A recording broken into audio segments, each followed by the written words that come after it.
Welcome back. Rajasthan कला एवं संस्कृति की बाग 3 में आपका स्वागत है। वही लोक देवता में पंचपीर, उन्हीं की बात कर रहे हैं। अभी सारे लोक देवता पढ़ने हैं, लेकिन अभी बात करेंगे हम पंचपीर।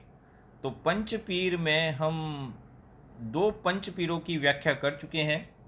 रामदेव जी पढ़ चुके हैं और बाबू जी पढ़ चुके हैं। फिर ध्यान रख के, ये 2 ही पंचपीर ऐसे हैं जो किसी न किसी अवतार से संबंधित हैं। एक कृष्ण का अवतार है और दूसरे हैं लक्ष्मण के अवतार हैं। अब पंचपीर जो बचे 3 हैं, उन तीनों का अध्ययन इस टॉपिक में करेंगे। डेफिनेटली आपके पास ज़्यादा ज्ञान है, लेकिन हो सकता है एक लाइन भी आपको एक्स्ट्रा मिल जाए जो अधीनस्थ बोर्ड परीक्षा कराता है उस रूप में, तो आपका एक प्रश्न और भी सही चला जाएगा। बिल्कुल ज्ञानी लोगों से हम बिल्कुल रूबरू हो रहे हैं। आज स्टार्ट करते हैं हम नए पंचपीर, यानी कि लोक देवता है, वह है गोगा जी। गोगा जी के बारे में उतना ही लंबा वर्णन है जितना लंबा वर्णन हम रामदेव जी के बारे में कर चुके हैं। गोगा जी के बारे में क्या पढ़ना है, तो उपाधियाँ पढ़ेंगे इसकी। इनको कहा गया है सांपों का देवता। क्यों कहा गया है, उसकी चर्चा करेंगे। यह सांपों का देवता के रूप में प्रसिद्ध है। आप चाहें तो इसके स्क्रीनशॉट्स लेते रहें। सांपों के देवता हैं डेफिनेटली।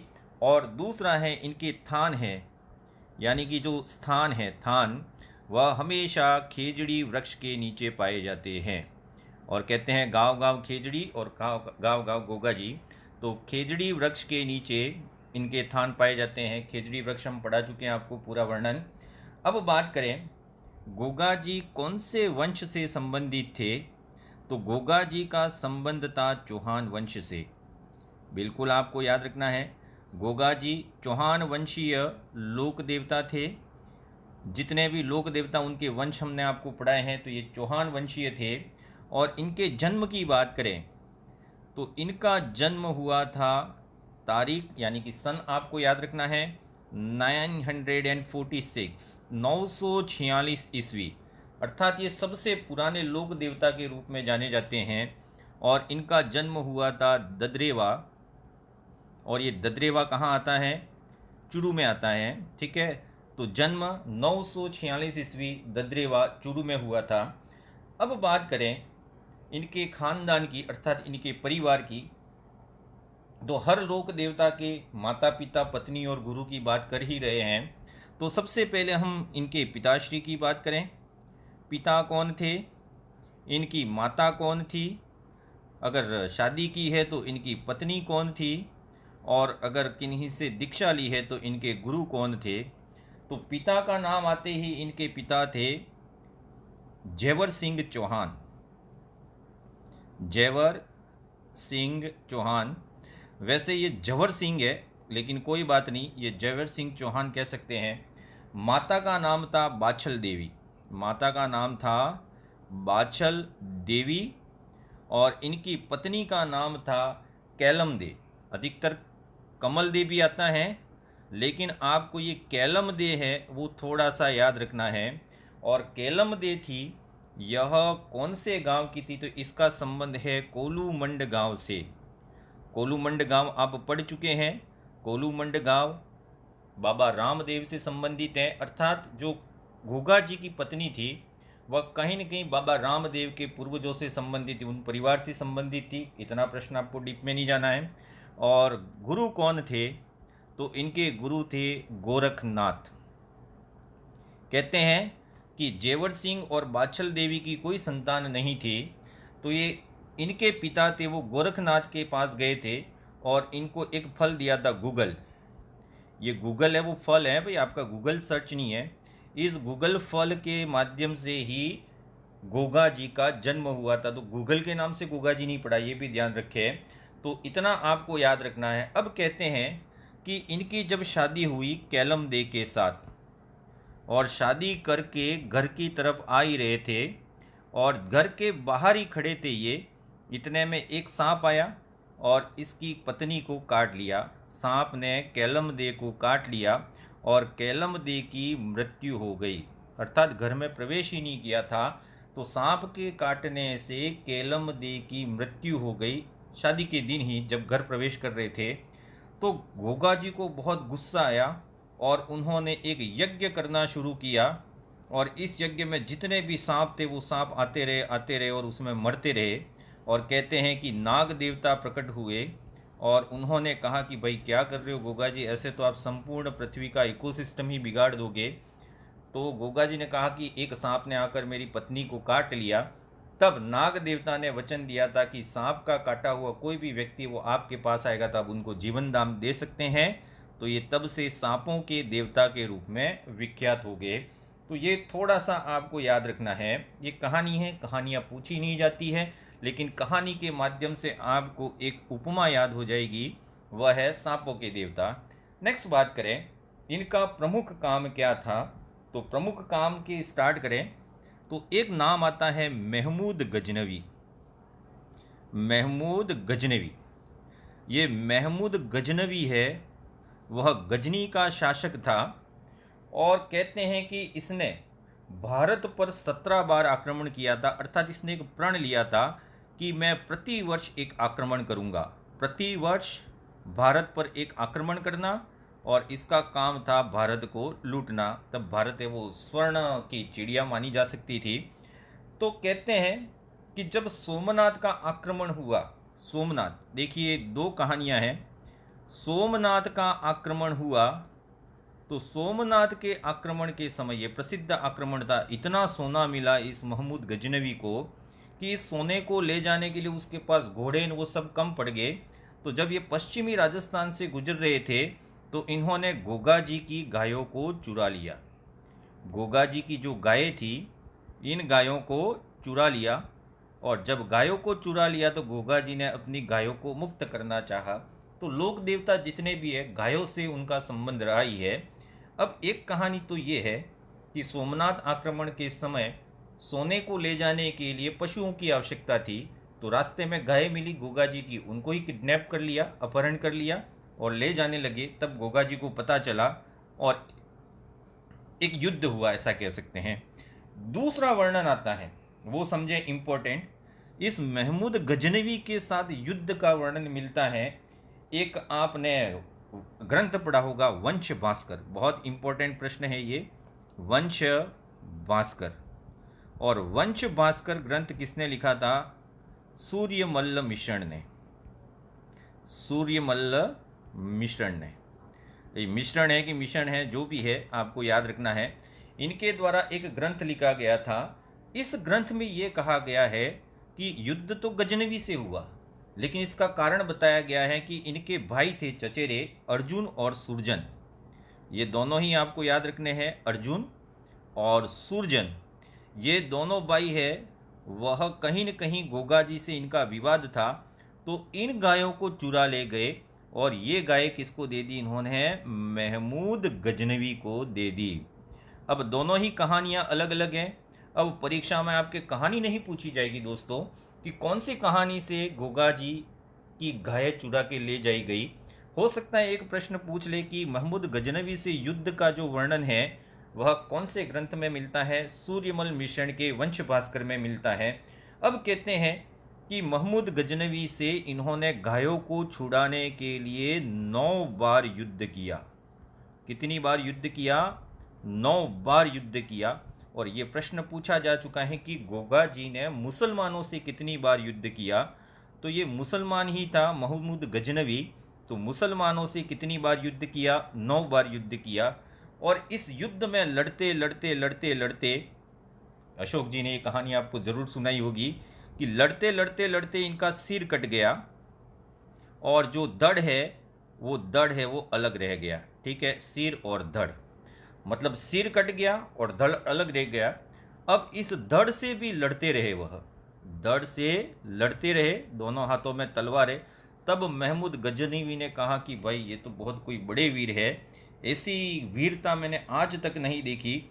और यहाँ पे इस युद्ध में गोगा जी के प्रदर्शन को देखते हुए महमूद गजनवी ने इनको उपाधि दी थी, वो थी जाहर पीर। जाहर पीर भी कहा जाता है। और आप एक दूसरा भी याद रखें, जाहर वीर, क्योंकि जो मंदिर है ददरेवा का उसके ऊपर जाहर वीर लिखा हुआ है। इसका चित्र हम आपको अभी नहीं बता सकते। तो देखिए, युद्ध करते करते सिर कट गया, सिर कट गया, धड़ अलग हो गया, फिर भी धड़ के साथ दोनों तलवारों से लड़ते रहे और महमूद गजनवी उनसे बहुत प्रभावित हुआ। लेकिन ये इम्पोर्टेंट नहीं है प्रभावित हुआ कि नहीं हुआ। महमूद गजनवी ने गोगा जी को कौन सी उपाधि दी, तो ये इम्पोर्टेंट है। अब देखिए, लड़ते लड़ते सिर अलग जगह गिरा और धड़ अलग जगह गिरा। सिर जहाँ पे गिरा उस स्थान को नाम दिया गया शीर्ष मेढ़ी। उस स्थान को नाम दिया गया शीर्ष मेढ़ी, यानी कि जहाँ पे सिर गिरा, शीश गिरा, और जहाँ पे उनका धड़ गिरा उस स्थान को नाम दिया गया गुड़मेरी। गुड़मेरी भी कहते हैं, इसी को धड़ मेरी भी कहा जाता है और इसी को गोगा मेढ़ी भी कहा जाता है। अर्थात दो जगह इनका पार्थिव शरीर है वो गिरा और दोनों ही जगह अलग अलग थी। शीर्ष मेढ़ी कहाँ पे है, तो शीर्ष मेढ़ी है ददरेवा, और ये ददरेवा कहाँ पे आता है, चूरू में आता है। और गुर मेढ़ी, धड़ मेढ़ी या घोगा मेढ़ी की बात करें तो ये कहाँ पे आता है, नोहर में आता है, और नोहर कहाँ पे है, हनुमानगढ़ में है। अर्थात गोगा जी के शरीर के दो अंग थे, दोनों ही अलग अलग जीरों में गिरे, एक चूरू में एक हनुमानगढ़ में। अर्थात धड़ लड़ते लड़ते लड़ते बहुत आगे चला गया, दोनों ही जगह इनके मंदिर है। लेकिन गोगा जी का अगर मंदिर की बात करें तो गोगा जी का प्रमुख मंदिर कौन सा माना जाता है, तो शीर्ष मेढ़ी नहीं है। गोगा जी का प्रमुख मंदिर है वो कौन सा है, गुड़मेरी या गोगा मेढ़ी, जो कहाँ पे है, नोहर या हनुमानगढ़ में है ये। अब इसके मंदिर की बात करें तो इसका मंदिर है वो बहुत विशिष्ट है। इस मंदिर की चर्चा करते हैं तो इसका मंदिर इस प्रकार से है।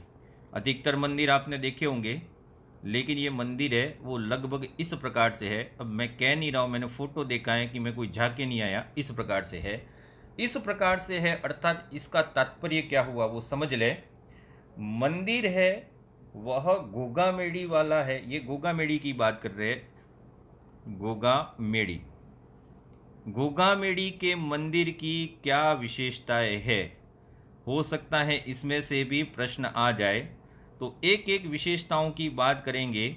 यह मंदिर तो है, लेकिन यह किसके नुमा बना हुआ है, इसकी आकृति देखेंगे तो यह मंदिर कैसा है, मकबरे नुमा है। इस मंदिर का आकार कैसा है, मकबरे नुमा है। क्यों है उसकी भी व्याख्या करेंगे। यह कौन सी शैली में बना हुआ है, ये प्रश्न भी पूछा जा सकता है, उसकी भी चर्चा करेंगे। तो मंदिर मकबरे नुमा है, और इसका जो ये प्रवेश द्वार है, इस प्रवेश द्वार पर क्या लिखा हुआ है, बिस्मिल्लाह। प्रवेश द्वार है, उस प्रवेश द्वार पर लिखा हुआ है बिस्मिल्लाह। अर्थात दोनों ही जो ये गुण हैं वह तो किसके हो गए, मुस्लिम शैली के। ठीक है, मंदिर मकबरे नुमा है और इसके प्रवेश द्वार पर क्या लिखा हुआ है, बिस्मिल्लाह लिखा हुआ है। अब इसके पुजारी की बात करें तो पुजारी की भी बहुत अलग विशेषता है। इसका पुजारी कौन होता है, तो आपने पूरे 12 महीने हैं उसको बांट के अध्ययन करना है कि 1 माह तक कोई पुजारी अलग रहता है और बाकी के 11 माह हैं वह पुजारी अलग रहता है। इसका रीज़न भी हम आपको बताएंगे, उसको समझना है। 1 माह तक पुजारी है वो तो होता है हिंदू पुजारी होता है, और बाकी के 11 माह हैं वह कौन होता है, मुस्लिम पुजारी होता है। अर्थात अधिकतर मुस्लिम है वही पुजारी रहते हैं। 1 माह तक हिंदू, 11 माह तक मुस्लिम होते हैं, पूरे 12 माह, ये याद रखना। अब यहाँ से आपको ये याद रखना है कि यह मंदिर कौन सी शैली में निर्मित है, तो यह मंदिर का आंतरिक भाग है, अंदर वाला भाग है वह तो हिंदू शैली में निर्मित है, और मंदिर का बाहरी वाला भाग, आउटर साइड जो आपको दिखती है, वह कौन सी शैली में निर्मित है, मुस्लिम शैली में निर्मित है। अर्थात गोगा जी का मंदिर है वह किस शैली में बना हुआ है, तो गोगा जी का मंदिर है वो हिंदू शैली और मुस्लिम शैली दोनों का मिश्रण है। प्रश्न आगे थोड़ा सा डीप समझे। इस हिंदू शैली के मंदिर का निर्माण किसने कराया था, तो इस हिंदू शैली के मंदिर का निर्माण कराया था बीकानेर के राजा गंगा सिंह द्वारा। इंपॉर्टेंट पॉइंट, इसको आप ज़रूर ध्यान रखें। बीकानेर के राजा गंगा सिंह जी द्वारा इस मंदिर का निर्माण किया गया था। लेकिन बाद में इस मंदिर का जो ये आउटर शेप है वह बना था फिरोज शाह तुगलक के द्वारा। तो मुस्लिम शैली के मंदिर का जो भाग है वह किसके द्वारा बनाया गया था? फिरोज शाह तुगलक। अर्थात गोगा जी के मंदिर के निर्माण में कितने शासकों का संबंध आएगा? 2। हिंदू शैली, पहले हिंदू शैली में बना था और बाद में धीरे धीरे फिरोज शाह तुगलक ने इसको मुस्लिम शैली में बदल दिया। What is the reason behind it? क्या कारण है कि ऐसा किया गया? तो आपको बिल्कुल याद रखना है कि गोगा जी के जो वंशज थे, गोगा जी के वंशज, उसमें एक नाम आता है कायम सिंह, जिसको कर्म सिंह भी बोला जाता है, कायम सिंह। और ये कायम सिंह का संबंध था फतेहपुर सीकरी से। फतेहपुर सीकरी आपने नाम सुना होगा। फतेहपुर सीकरी से संबंध था और इस कायम सिंह ने मुस्लिम धर्म ग्रहण कर लिया, तब इसका नाम बदल दिया और इसका नाम बदल के क्या कर दिया वो ध्यान रखें, कायम खान। क्या हो गया इसका नाम? कायम खान हो गया। और कायम खान है, उसके जो वंशज है वह कहलाए, आपको याद रखना है, कायम खानी मुसलमान। कायम खानी मुसलमान। तो कायम खानी मुस्लिम है, उनकी उत्पत्ति किससे हुई है? गोगा जी से ही हुई है। किसने मुस्लिम धर्म अपना लिया? कायम सिंह ने, और नाम क्या हो गया? कायम खान हो गया। तो यहाँ एक प्रश्न जोड़ देते हैं कि इसका जो पुजारी है वह मुस्लिम तो होता है, लेकिन कौन सा मुस्लिम होता है? कायम खानी मुस्लिम होता है। ये ज़रूर ध्यान रखें। तो इसके मंदिर की विशेषताएं पढ़ ली आपने। मंदिर 2 शैलियों में बना हुआ है। आप इसके स्क्रीनशॉट जरूर लेते रहें, अगर आपको काम आ जाए। वैसे आप इंटेलिजेंट हैं, हमें पता है, आपको इसकी ज़रूरत नहीं पड़ेगी। फिर भी आपको लगता है कि ये ज़रूरत है इसकी, तो आप लिख सकते हैं, साथ साथ में उतार सकते हैं, स्क्रीनशॉट ले सकते हैं। अगली बात करें, गोगा जी सांपों के देवता हो गए। अब गोगा जी के मंदिर के पास एक तालाब है। गोगा जी के मंदिर के पास एक तालाब है और उस तालाब का नाम उनके गुरु जी के नाम पर पड़ा है और इसको बोला जाता है गोरख तालाब। गोरख तालाब। अब गोरख तालाब कौन से मंदिर में है? गोगामेड़ी है या ददरेरा? तो ये गोगामेड़ी में, इसको जरूर ध्यान रखें। इनका मेला कहाँ बढ़ता है? तो इनके मेले के बारे में भी पूछा जा सकता है। इनका मेला यहीं बढ़ता है गोगामेड़ी में। कब बढ़ता है? तो गोगा नवमी को, गोगा नवमी को बढ़ता है और पूरे महीने के अनुसार आपको याद रखना है। तो ये भाद्रपद में कौन सा पक्ष है? कृष्ण पक्ष है और तिथि कौन सी हो जाएगी? नवमी को। इसलिए नवमी को कहा जाता है गोगा नवमी कहा जाता है। तो गोगा जी के 2 मंदिर तो पढ़ लिए, गोगामेड़ी पढ़ लिया, ददरेवा पढ़ लिया। एक मंदिर का नाम और आता है, वह है गोगा जी की ओल्डी। ये प्रश्न RS प्री में 2011 में पूछा गया है, 2007 में पूछा गया है। गोगा जी की ओल्डी, ओल्डी का मतलब होता है झोपड़ी नुमा स्ट्रक्चर, झोपड़ी नुमा संरचना। तो गोगा जी की ओल्डी कहाँ पे स्थित है? ये ज़रूर याद रखें आप। यह है किलोरियों की ढाणी सांचौर में। किलोरियों की ढाणी, और किलोरियों की ढाणी है वह कहाँ पे स्थित है? सांचौर में है। सांचौर, और सांचौर कौन से ज़िले में आता है? जालौर में आता है। आप इंटेलिजेंट हैं। इतनी चीज़ों के बाद आपको एक और याद रखना है, वह है गोगा जी के थान खेजड़ी के नीचे होते हैं और वहाँ सिर्फ सर्प की आकृति बनाई जाती है। गोगा जी की गोड़ी, गोगा जी की गोड़ी, ये इम्पोर्टेंट है, गोड़ी थी। गोगा जी की गोड़ी कैसी थी? नीली गोड़ी थी। और इस नीली गोड़ी को एक और उपनाम दिया गया था, गोगा बप्पा। ये ज़रूर याद रखें, गोगा बप्पा। ये गोगा बप्पा है, वह गोगा जी की गोड़ी का नाम है और इनकी गोड़ी कैसी थी? नीली थी। ये आपको बिल्कुल याद रखना है। गोगा जी का मंदिर किलोरियों की ढाणी, जिसे गोगा ओल्डी कहा जाता है। और कहते हैं कि किसान जब हल जोतते हैं, किसान जब खेती शुरू करते हैं, तो हल और हाली को एक राखी बांधते हैं, जिसको कहा गया है गोगा रखड़ी कहा जाता है। तो इतनी चीज़ें आपको गोगा जी के बारे में याद रखनी है, बहुत इम्पोर्टेंट है। तो गोगा जी का पॉइंट समाप्त हुआ।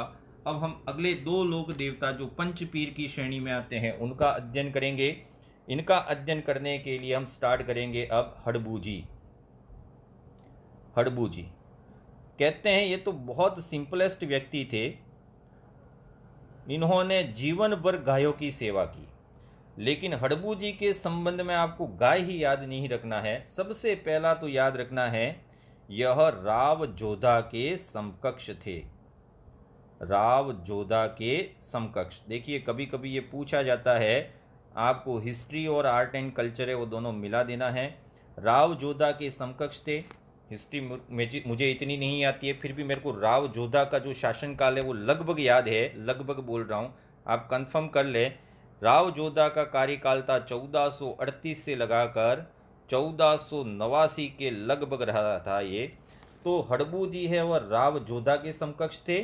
ये लोक देवता और इनके समकक्ष एक लोक देवी थी करणी माता। तो करणी माता और हड़बू जी है वह दोनों ही लगभग एक ही समय के थे और रामदेव जी की ये मौसेरे भाई थे।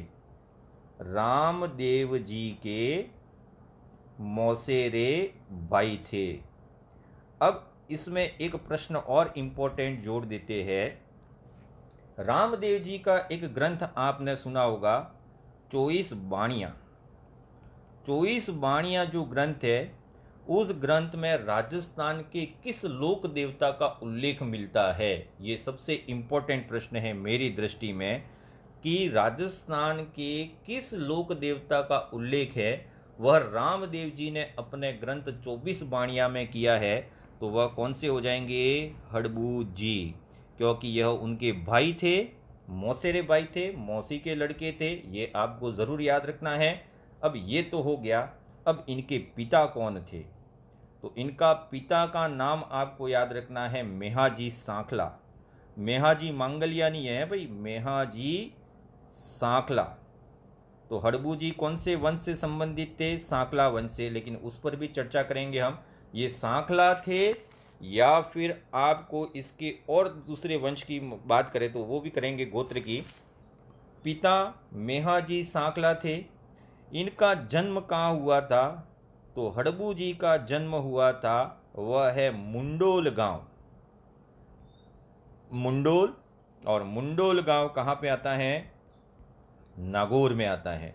तो इनका जन्म नागौर में हुआ था। जितने भी बड़े बड़े लोक देवता है वह पश्चिमी राजस्थान में हुए, अपने दक्षिण में तो बहुत कम हुए हैं, इसलिए इसको ध्यान रखें। अब दो चीज़ें आपको और याद रखनी है। राव जोधा पर इनका विशेष आशीर्वाद था, और कहते हैं कि जोधपुर में एक मंडोर नाम आपने सुना होगा। इस मंडोर पर मेवाड़ के एक सैनिक ने अधिकार कर लिया था और इसका नाम था आहड़ा इंगोला। आहड़ा इंगोला ये बहुत ताकतवर सैनिक था। इसको हराने के लिए, आहड़ा इंगोला को हराने के लिए राव जोधा ने हड़बू जी का आशीर्वाद लिया, और इनके आशीर्वाद से राव जोधा ने इस आहड़ा इंगोला की हत्या कर दी, अर्थात विजय प्राप्त की, और मंडोर पे पुनः अधिकार कर लिया। तो ये प्रश्न भी आपको इम्पोर्टेंट याद रखना है। आहड़ा इंगोला की हत्या करने के लिए या इस पर विजय प्राप्त करने के लिए राव जोधा ने किसका आशीर्वाद लिया था? हड़बू जी का आशीर्वाद लिया था, बिल्कुल याद रखना है। अगली बात करें तो हड़बू जी का वाहन कौन सा था? हड़बू जी के वाहन की बात करें तो हड़बू जी का वाहन था सियार। जितने भी लोक देवता उनके घोड़ा और घोड़ियाँ हैं, लेकिन हड़बू जी का वाहन क्या था? सियार था। और हड़बू जी है वह एकमात्र ऐसे लोक देवता थे जो शगुन शास्त्र के ज्ञाता थे। शगुन शास्त्र के ज्ञाता, हड़बू जी शगुन शास्त्र के ज्ञाता थे, ये भी आपको याद रखना है। अब इनकी बात करें मंदिर की, तो हड़बू जी का मंदिर कहाँ पे स्थित है? मंदिर भी आपको याद रखना है। और मंदिर के साथ साथ आपको अगर कोई ऐसा मिल जाता है कि इसके और विशेष मंदिर है, समाधि है, तो इनका मंदिर है जहाँ इन्होंने समाधि ली थी, और ये समाधि इन्होंने ली थी एक गांव में, और उस गांव का नाम आपको याद रखना है बेंगटी। बेंगटी गांव है, ठीक है। यह बेंगटी गांव कहाँ पे आता है? जोधपुर में आता है। और रामदेव जी ने जब समाधि ली, रामदेव जी ने कब समाधि ली? एकादशी को, भाद्रपद कृष्ण एकादशी को। और उसके 8 दिन बाद, रामदेव जी की समाधि के 8 दिन के बाद हडबू जी ने बेंगटी में क्या कर दी? समाधि ले ली। अर्थात इनका प्रमुख मंदिर है वह कहाँ पे है? बेंगटी में है। अब बेंगटी में किसकी पूजा की जाती है? तो यहाँ मूर्ति नहीं है, यहाँ पे हडबू जी की गाड़ी है। हडबू जी की बैलगाड़ी, एक बैलगाड़ी है।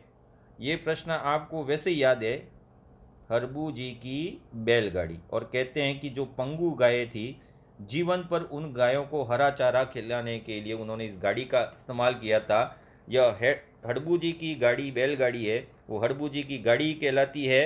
अब इसको आपको याद रखना है कि इस मंदिर में हडबू जी की गाड़ी या हडबू जी की बैलगाड़ी की पूजा की जाती है। और इसका पुजारी कौन होता है? तो इसके पुजारी की बात करें तो हडबू जी के मंदिर का पुजारी होता है सांखला जाति का राजपूत। सांखला जाति का राजपूत होता है, तो पुजारी सांखला जाति से संबंधित होता है। गोगा जी के पुजारी के बारे में आपको बहुत याद रखना है।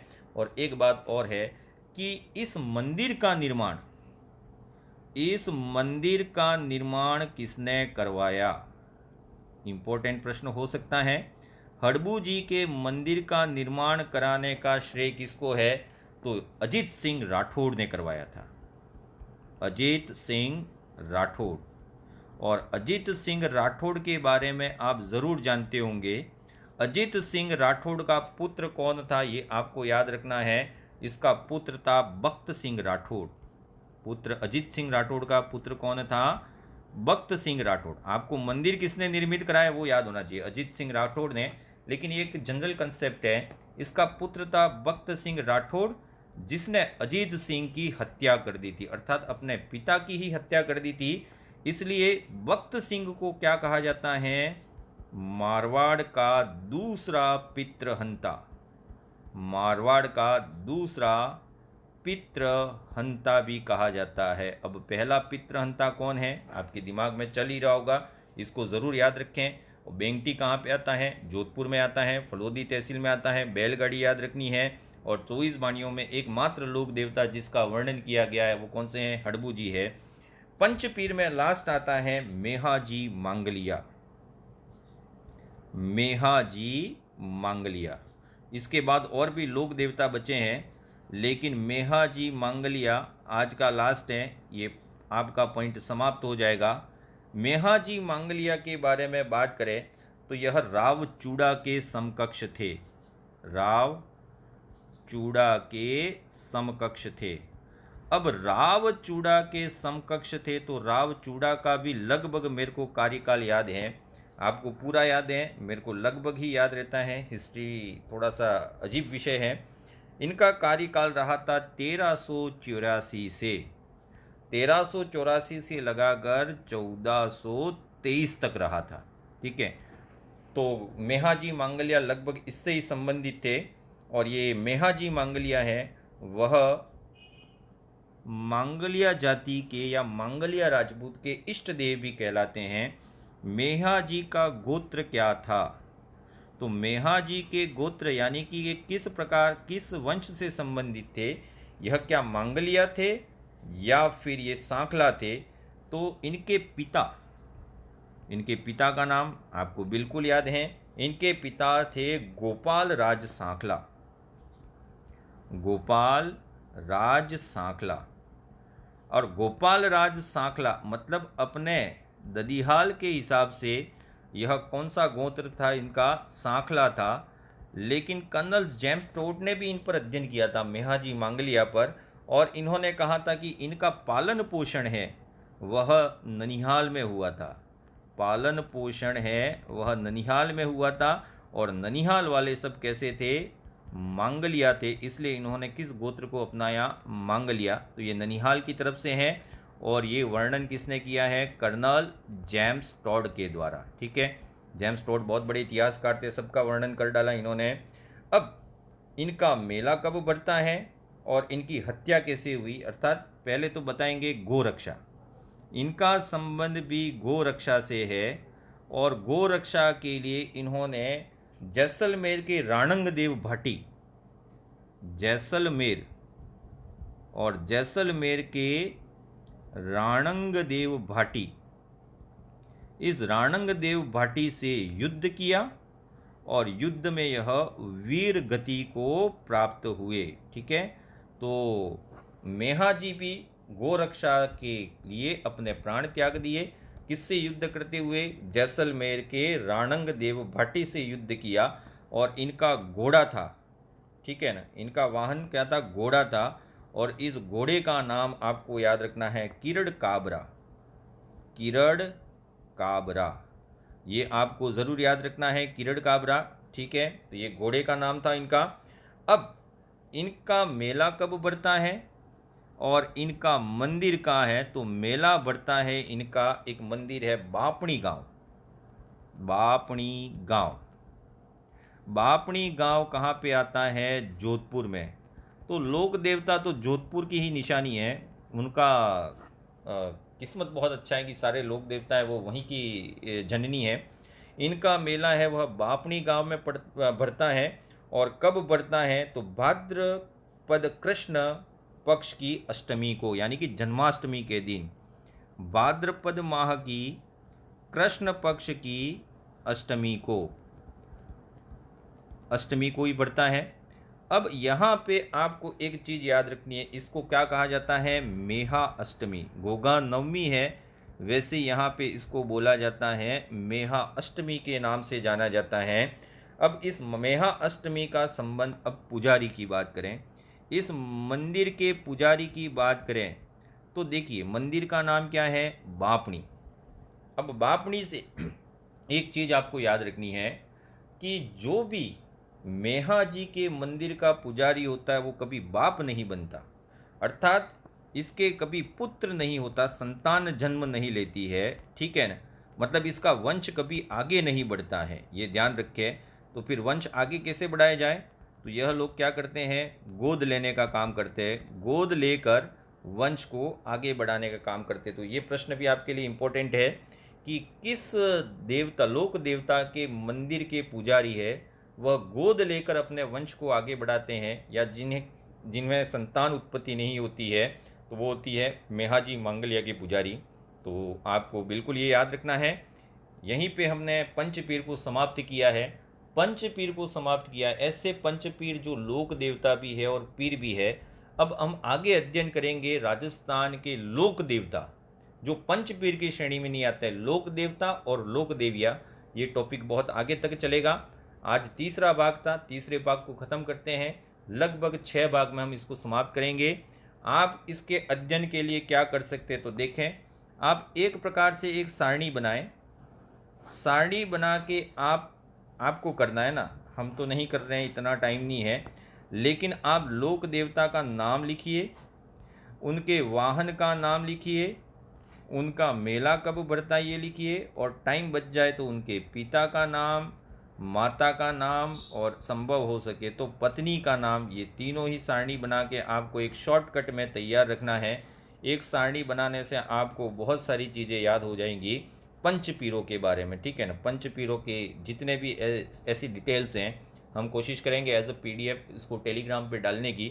दूसरा है, इन सभी पंचपीरों का क्रम आपको याद रखना है। हम पंचपीर कौन से पढ़े? रामदेव जी, रामदेव जी के बाद हम पढ़े थे पाबू जी, पाबू जी के बाद पढ़े थे हम गोगा जी, गोगा जी के बाद पढ़े थे मेहा जी, मेहा जी के बाद पढ़े थे हड़बू जी। अब परीक्षा में पूछ ले, इनके काल के क्रम के अनुसार जमाइए, सबसे पहला कौन सा, उसके बाद, इसके बाद, इसके बाद। तो रामदेव जी और हड़बू जी है वो तो समकक्ष हैं। अब इन बाकी 3 बचे, उसमें कौन सबसे पहले आता है ये आपको ज़रूर ध्यान रखना है। परीक्षा में प्रश्न पूछा जा सकता है। इन पंचपीरों को उनके कालक्रम के अनुसार जमाइए। तो आपको ये क्वेश्चन तैयार रखना है। Thank you and keep smiling.